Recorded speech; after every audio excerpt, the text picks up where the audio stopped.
Hey guys, how you going? Sorry we're a bit late today.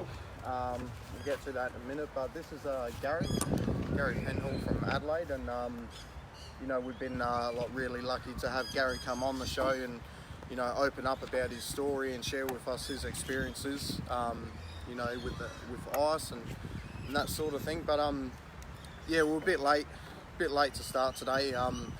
One of those sorts of days where anything that could go wrong would go wrong. Anyway, we made it and we're here today, and we have Gary with us. And Gary, you've been through you had your own experience with ice and that sort of thing. Do you mind if I ask, when did you first sort of come into contact with ice? The first time I came in contact with ice was I was at work, and I made a new friend, and that's how I was introduced to it. And we built a friendship over a period of time, probably about a month. Yeah. And he was pretty open about his using, and one day he offered to try some ice, and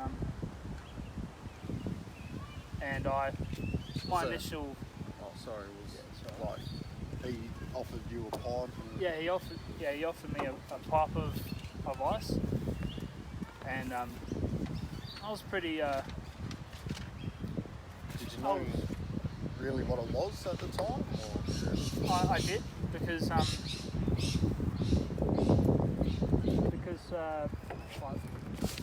people that I knew, like friends and stuff like that, used ice, and I've seen firsthand what ice addiction has done for them.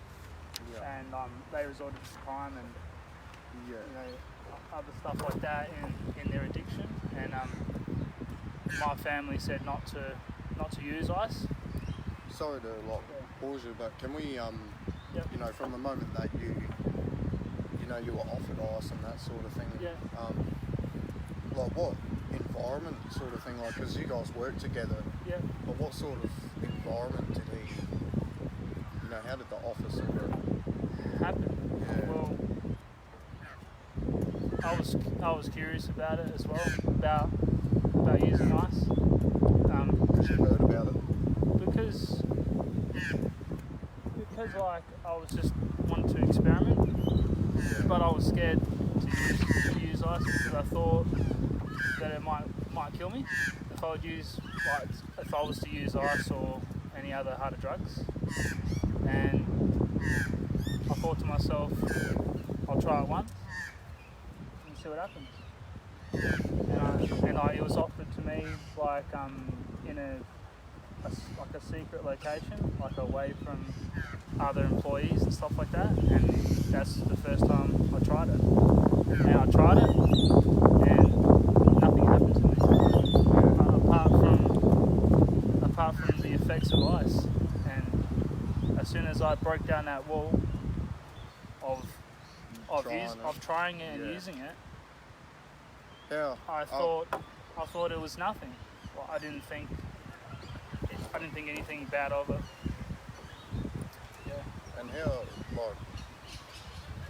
just real quick, before we go on, that's the amazing thing, it's just everywhere, it's at work, and, it can be in your environments, and that's, one of the things about ice is that, it's that addictive and it's that everywhere that, it can come up anywhere, and like Gary's just mentioned, it's, come up at work, so, that can happen to anybody, pretty much. But after you had used, that one time, what sort of happened after that? Was it something that you continued to seek out after that, or how?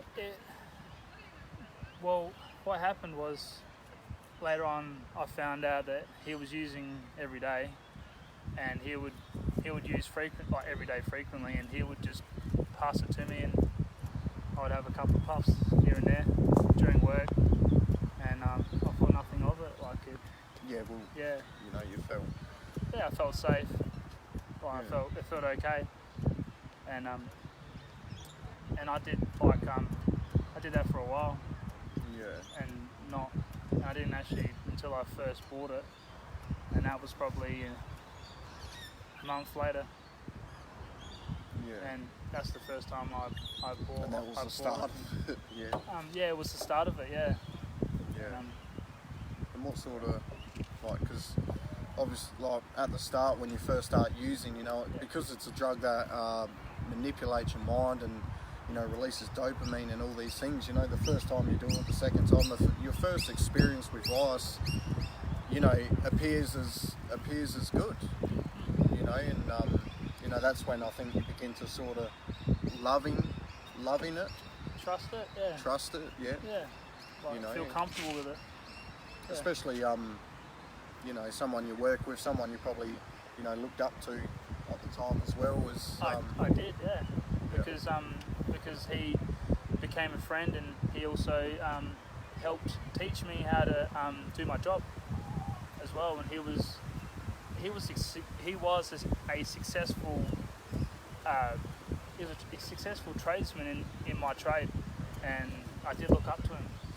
Yeah, and we built a friendship through ice, and working, which is unusual, but what it is. Yeah. But yeah. Yeah. And like that's we'll continue on with your story in a second, but that's the thing about ice is that once you're addicted to ice operates itself through people's addiction for it, and we'll get into that as we go along. Yeah. But yeah, so when I suppose you continued to do it for some time and it was okay at the time and that sort of thing. How long into using ice before things started to slip? Yeah, to slip to fall. Well, it probably happened in 6 months. 6 months. 6 months of using, yeah. Like I was able to use on the weekends. Are we loud enough, guys? Sorry. No, all the comments are saying it's too windy, and they want the camera closer. Yeah, I'm really sorry, guys. Like this video, a lot of things went wrong, and it's entirely my fault. So I really do apologise, guys. That we're not as prepared as we should be. We will be in the future, but keep continuing. Move closer. Yeah. Is the camera up? Yeah. Yeah. Is that better? Yeah. It is. Yeah. But yeah, so 6 months. Yeah, 6 months. Yeah. Like that's when I noticed that I was becoming addicted to ice, and like my friend, his addiction was already at a stage where he was at a later stage than I was. I was starting mine, and he was in the midst of his own like addiction at its height, like where he became like 20.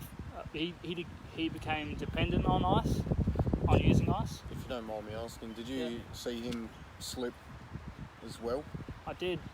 Yeah. I seen him slip very fast. Within a year, he lost his job because of ice addiction. Yeah. And that happens to, most everyone. I can safely say everyone that uses ice has these same sort of repercussions in their life. I'm sort of interested. So, when you first started using ice, how often did you start? I imagine you might have started straight away, because if he was working, if he was doing it every day at work, did that sort of rub off on you like that? It did. Yeah, it did rub off on me.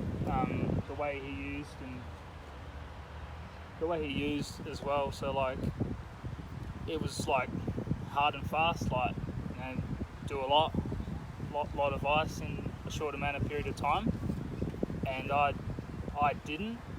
I regulated myself because I knew that I had to perform my job.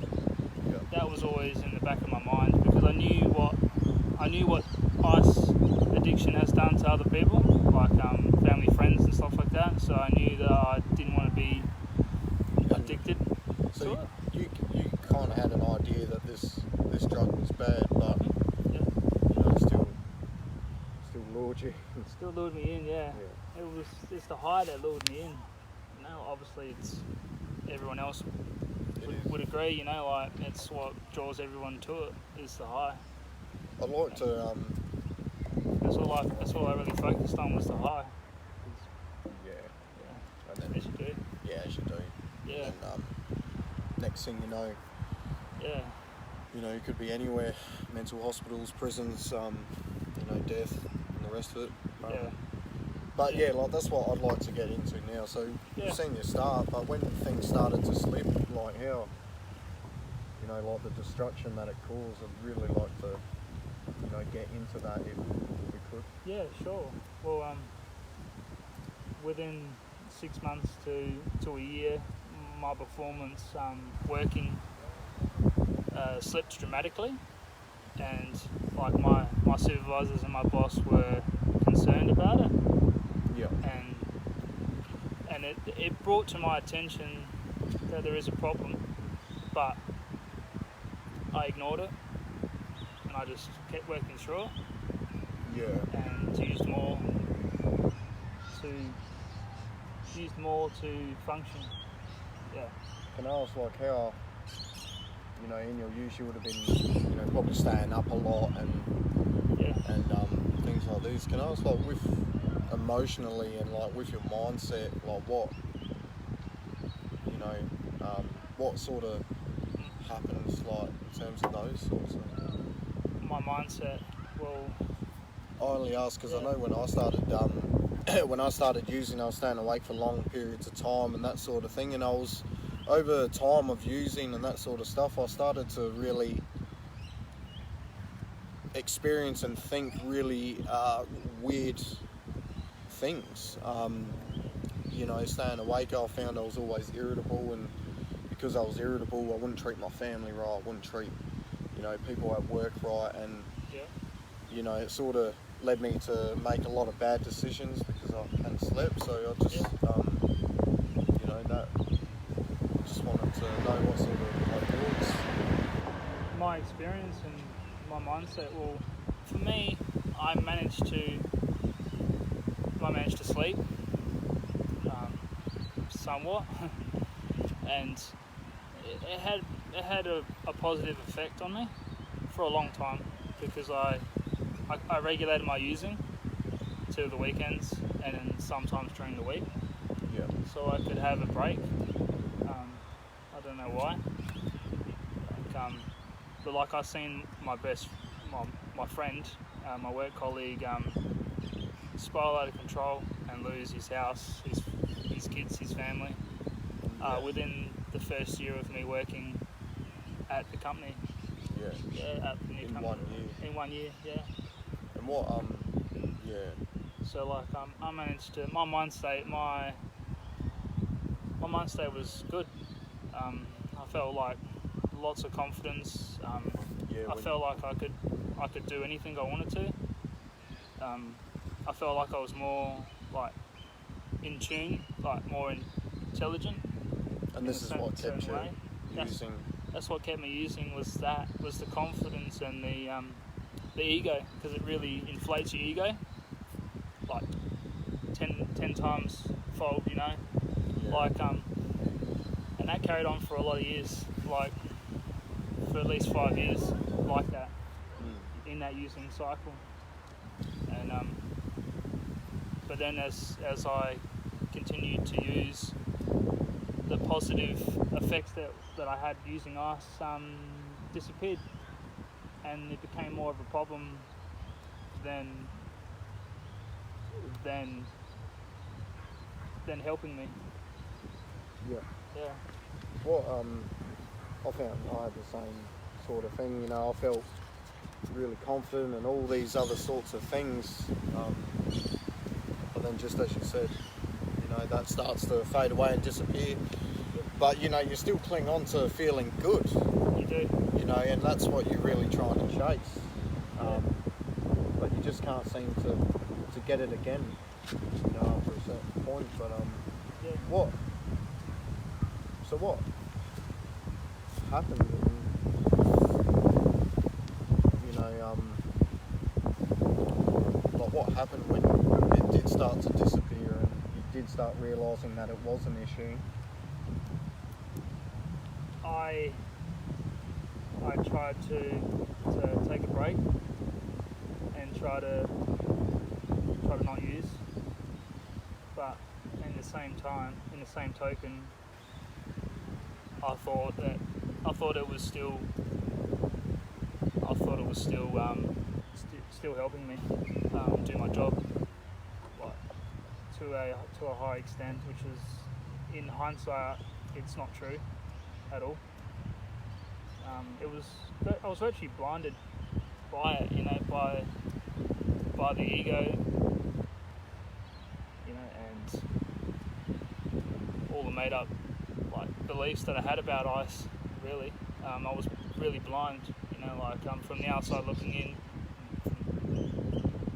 I wasn't functioning properly at all. Yeah, I had like weird ways I would go about my day, like and people started to notice it within the first year. Like I had dramatic weight loss.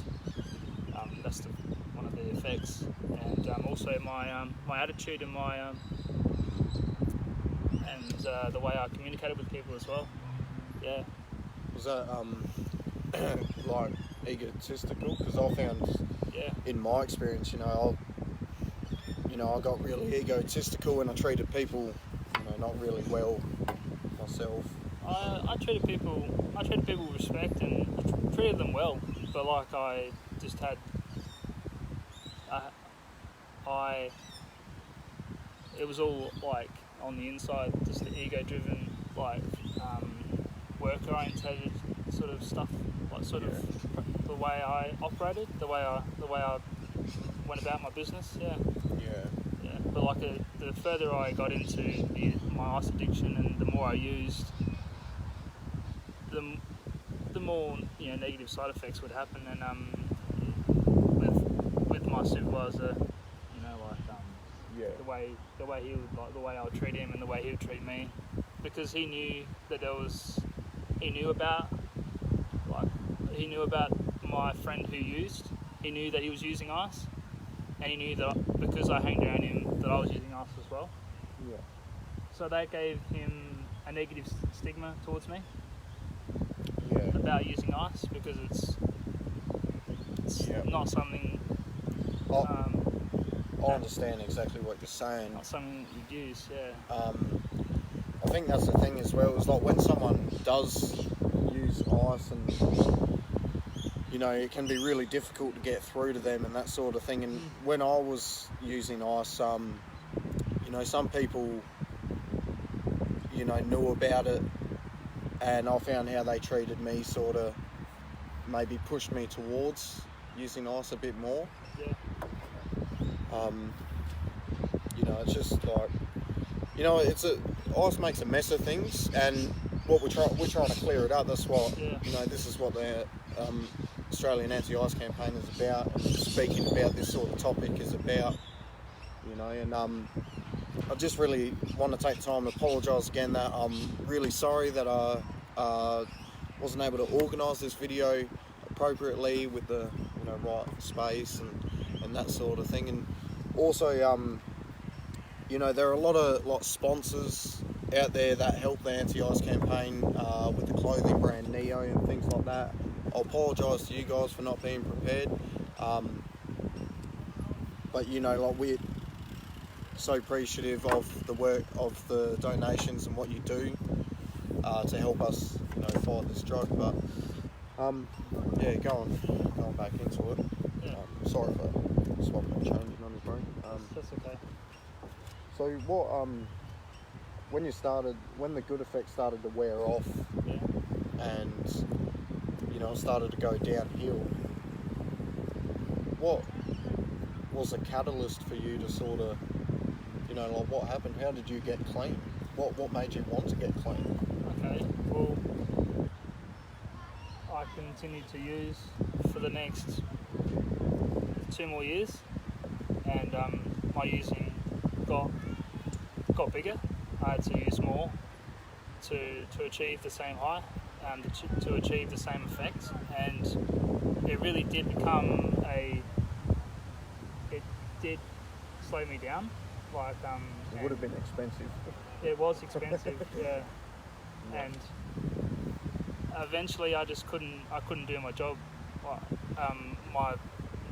My supervisors and my boss told me that I was going to lose my job because of my poor performance at work, and that's when I really took notice of it, that there is a problem, and maybe ice is the problem. But Is that what you thought at the time? Like That's maybe this yeah. is the problem? maybe this is the problem, and I ignored it because I was so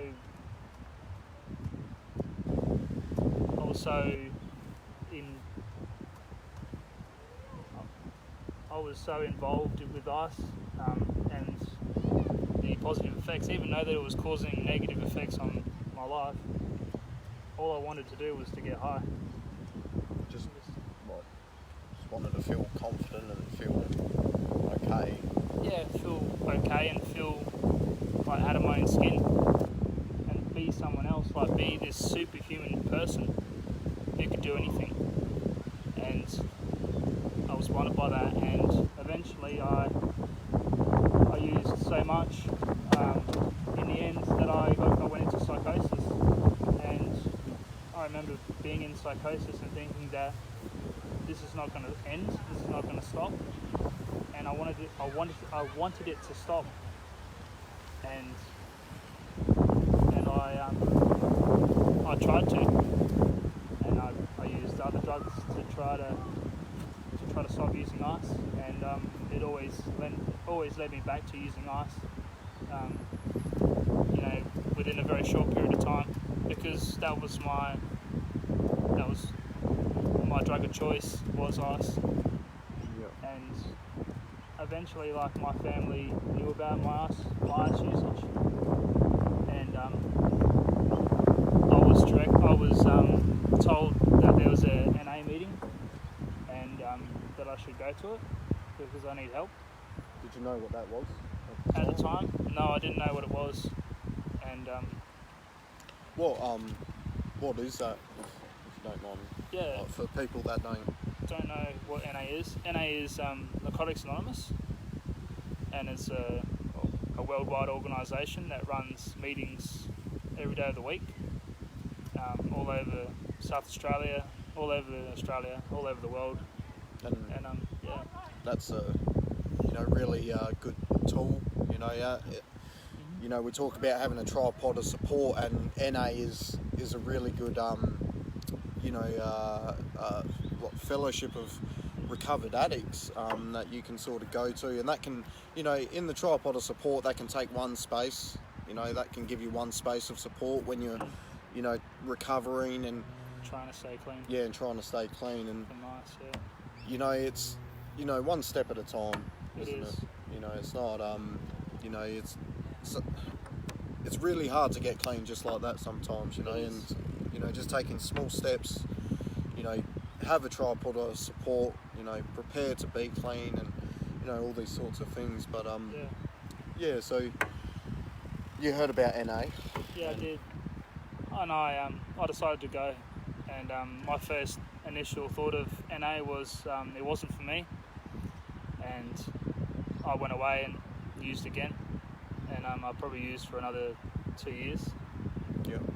And then I went because I knew about NA, and I knew some people there, because I went to a couple of meetings and I got a few phone numbers, and I met a few people as well, like out of NA, and spoke about my addiction and what it had done to me. And it was always a thought in my mind that I had somewhere else to go, like when I didn't have no one else to support me, because my family just didn't know how to control me. like or help me at all, Yeah. because they felt helpless, and you know, I was off using, and you know, days on end and never home. And Can I ask, like, with your family, and like they obviously tried to help you, I suppose, to some sort degree, of extent. Yeah. they did, yeah. They tried to like manage my finances so I wouldn't be able to use, and I'd always get my finances back in my own hands, and and then I'll do the same thing again. Did it? When you say getting your finances back, did that? How did you manage that? You know, did you have to sort of lie, or? I did have to lie to get my finances back, and I did manage to stay clean for a period of time. I think it was 3 months, and I built enough trust back to be able to get my finances back. And The line was because you wanted the ISO. Yeah, that was the clear motive, and then because it's always in the back of my mind, you know, that I was going to use. It's just a matter of when I was going to use. So, I think that's the like really. Can everyone hear us, or is the wind really bad? I think it's going. Okay. Well, yeah, like I know Gary myself. Me and Gary have known each other for a long time, and he is an absolutely amazing bloke. And you know, the idea of him lying and things like that—that's not who he is now. But you know, when ice is so powerful, and you've got this craving, this hunger inside of you, yeah, that is, you know, as far as I'm concerned, it's more powerful than love in a illusion sort of way. it is. You know, yeah. It causes you to lie. It causes, you know, To steal. Yeah, to steal and do, you know, out of sorts things, and yeah. Definitely, like to me, it was the most amazing high that I've ever experienced in my entire life. And I have hobbies, like I race dirt circuit cars in my free time when I'm not working, and it was more enjoyable and more pleasurable than that, tenfold. That's how much control and power ice has on people. The effect that it has is out of this world, and I would do anything to use ice, because I knew that the high was worth it. That's what I thought. That it was worth any cost to get it, to use it. And I didn't think of my family or my friends at the time. All I was thinking of was myself. And it's a selfish drug when you're really in the midst of the addiction. You know, really, there's like a point where it's hard to return from it, and it's a power that, you know, it's. I find it, you know, because it does manipulate the brain, and it does do things to the brain, releases all sorts of chemicals. The chemicals you put it, you know, the things that it does, it has a real mental effect on you, like and it can be really subtle as well, but over time, slowly but surely, you know, it twists your morals, it twists your values, and you know what, it hijacks your brain, and what you feel is important suddenly goes out the window, and ice is prioritised right above everything else. Yep. That's exactly my thoughts. Yeah. Exactly what I experienced. Yeah. Just taking a step back as well, like NA, you know, is for, it's about the disease of addiction. So for you guys that are family members of someone that is using, and you know, you don't know what's happening to them, and you don't understand things, and I highly recommend NA is something that you look into, because you can go there and you can speak to recovered drug addicts, and you're going to be able to find some insight there that, you know, you can't find anywhere else, you know, other than, you know, the Australian Anti-Ice campaign or other recovery groups and things like that.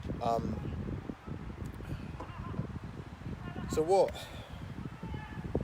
how, you know, we understand, you know, it feels really good at the start.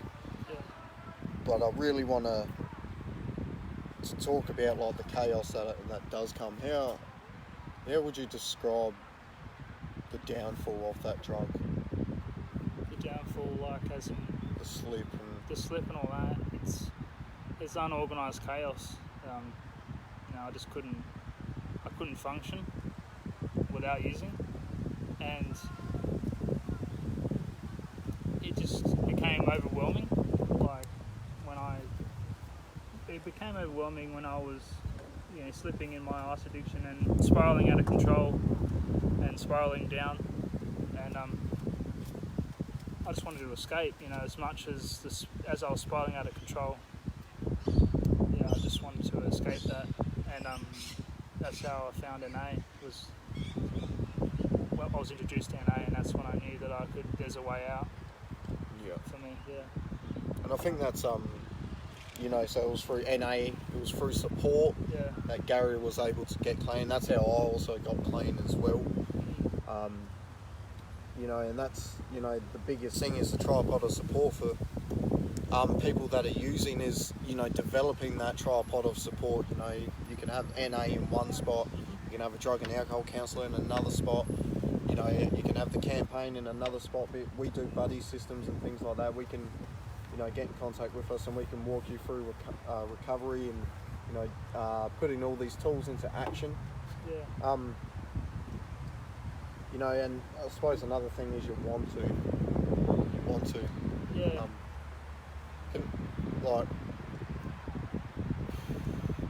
just trying to figure out how to say this sort of question, but where do you think you'd be if you were still using? Well, I think I wouldn't have a job, that's for sure. I was in the end of my using, I was very close from being fired, and that's really like my livelihood. It is my job, like my support as well. And and also like my family members as well. Like I was, given the choice, to either get clean or to move out because I was living at home. Yeah. Well, in the midst of my addiction to ice, because I had no money to be self-supporting during my addiction. It must have been, because I know in my use, I'd just come out of hospital for, drug-induced psychosis and that sort of thing, and I had all this bad stuff happen and lost my family, and, I was in a mental hospital and stuff like that, and I still, one part of me wanted to quit ice, but a large part of me wanted to keep using, and breaking free out of that, because that's the struggle that that we have with this drug is, that part of you that wants to stop using the drug is what you got to nourish and really put some effort into. Taking the time out and establishing some support around you and that sort of thing. But the illusion of wanting to use the drug, I remember I loved ice. I didn't want to stop using ice at all, but I got to the point where I realised that maybe you did as well, is that I'm not moving forward. I like to use ice, but it's destroying my life or it's stopping me from accomplishing things that I want to do. But I'll never forget how hard that battle was to break free from that thinking, and I imagine it was kind of similar for you. It was a battle to stay clean. Every moment of the day I was thinking about using ice. There's a larger part of me, like you said, 70% of my thoughts was to use, and the 20 or 30% was to get clean. And it was a struggle every day. It was mentally and mentally draining. Every day to resist, to not give in to the urges to use.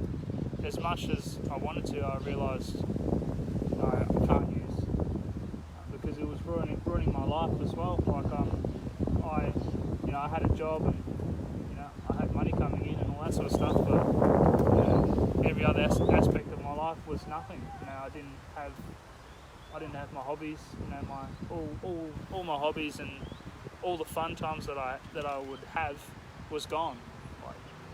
I felt like my life wasn't going anywhere. I would sit around and use and think, what am I doing with my life? I'm wasting it. That's my thoughts. And that's what really encouraged me to stop using as well, was to get my life back.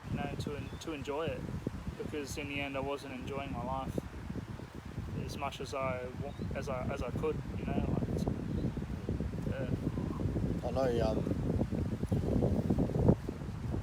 my life was so painful, like emotionally, and like the shame and the guilt that I had, in my using. That's why I wanted to use, just to mask up, the things that I was doing. I don't know, it's a cycle, but like this is what it is. Like, it affects your mind so much in a way that you are fighting for your mind. It's not you're fighting for your health, but like your train of thought, your mind is what you're fighting for. When you're thinking about, I want to get clean, I want to stop using ice, that is what you're actually embarking on, is a war for your mind.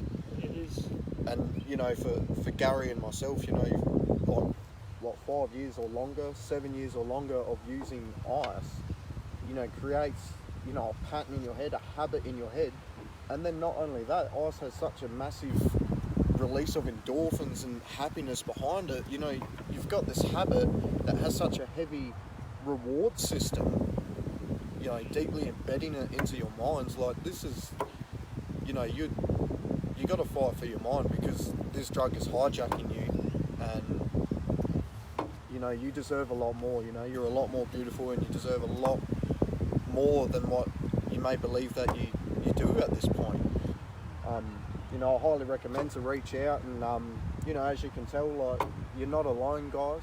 You're not alone, guys. Ice is a massive thing, and it's only multiplying. It is everywhere you look, but you're not alone. So many people have experienced it, and that's what it's about now. It's about sharing our experiences and talking about exposing this drug for what it is, and also passing on the message to the next generation is not even once. It's not worth it. Is there anything else that sort of? Well, we could talk about one thing I wouldn't mind asking you, bro. I'm sorry to ask you, yeah. but like, how did you use? Well, I used a glass pipe in the start, and I had other friends that used ice as well, and that other friend is like one of my best friends from high school. He's virtually like a brother to me, and I used to always use with him, and he eventually came into contact with using needles, and I did too. I use needles as well, out of curiosity. You're a bloody legend, Gary. Like, I just want to say, like, for Gary to come on this show and speak with us and share his story, how brave that is, man. And yeah, like, because I understand it's not an easy thing to talk about, and you've come and shared this with us. Yeah. What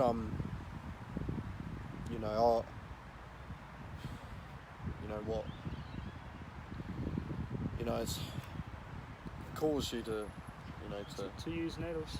Yeah. Well, it was my mindset at the time was I tried every other way to use ice, and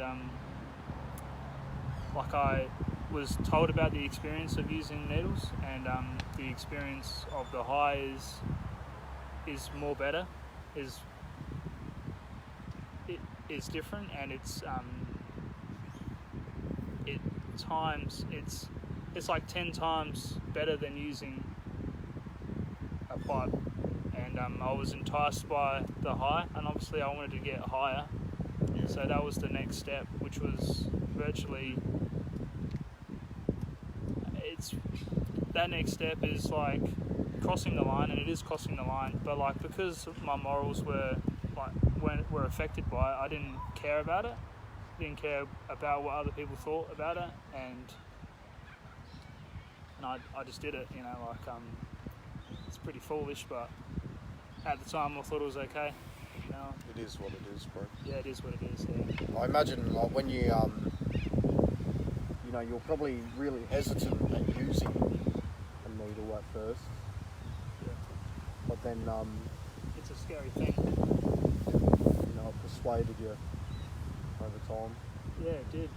Like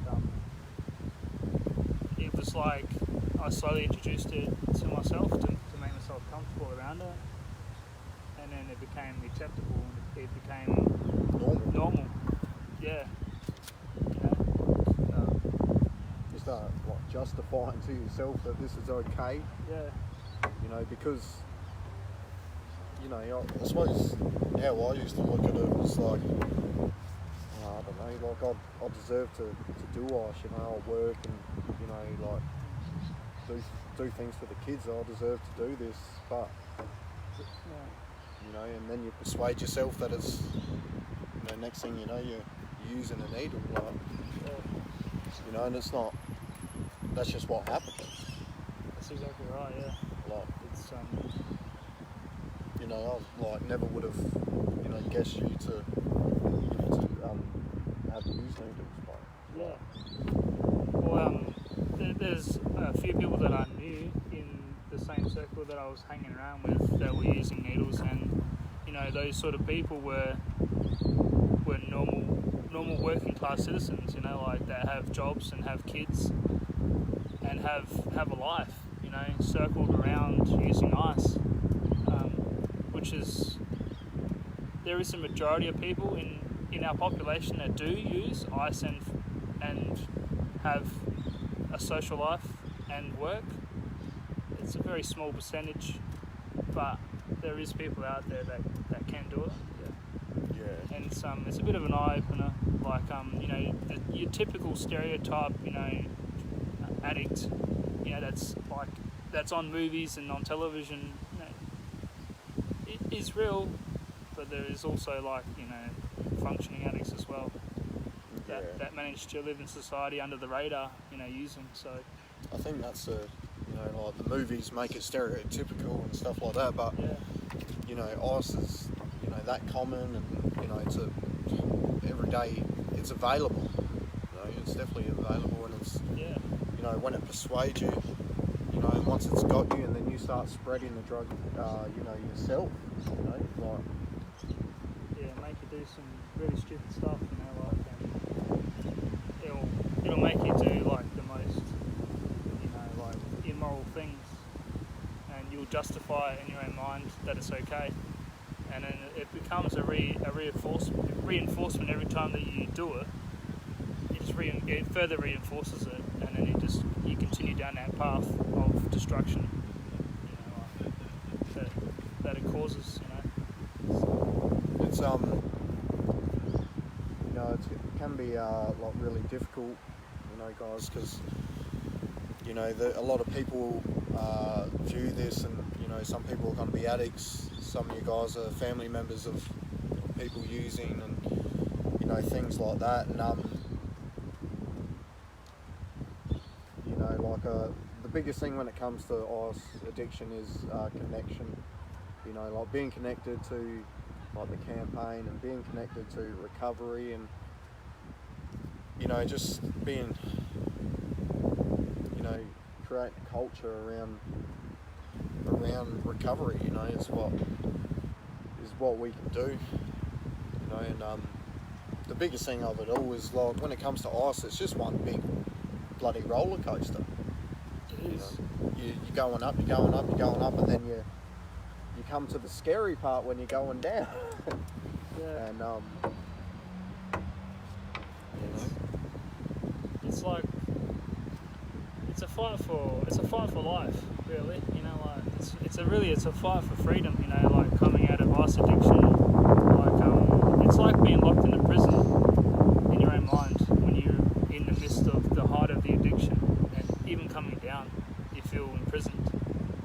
And you know, like I'm 16 months clean very soon, and you know, I've got my freedom back. You know, like I've got my hobbies back. You know, I've you know established like connections with my family again, and also with my work as well. And I've managed to keep my job out of all this. You know, out of using ice and then coming into recovery. And Is life better since you've stopped using? it's better. Yeah, I really enjoy life. You know, today. You know, like I really love being present in the moment. You know, like being around friends and family, and there's nothing in this world, you know, that'll take me back there, because you know I'm done with ice. You know, I'm more interested in getting on with my life. You know, it's way more important. You know.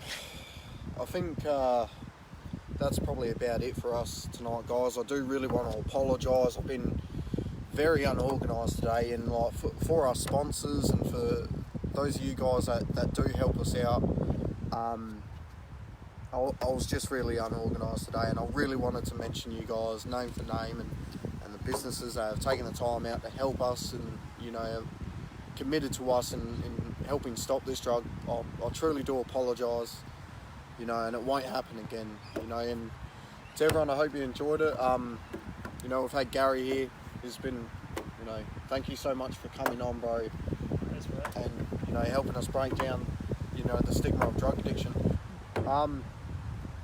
Remember, guys, being connected is what's going to help. Whether you're a family member, whether you are using ice or whatever, connecting yourself to us, to NA, making a tripod of support, you can do this. And what's important to know is, like, for you guys that are using, it's a fight for your minds. You know, your mind is going to tell you that you do love the drug, but it's a lie, you know, and you're just wasting your money, you know, and you're hurting yourself. But yeah, thank you so much, Gary, for coming on, bro, and sharing the story. And Thanks for having me. Yeah. no worries, man. It's been a pleasure, bro. And you know, any questions that you guys have, please comment on the video, and Gary and myself can get back to you guys in the comments. Really sorry for the winds, really sorry for, you know, it's not the usual environment, but thank you for sticking with us. And yeah, that's it for us, guys. Much love.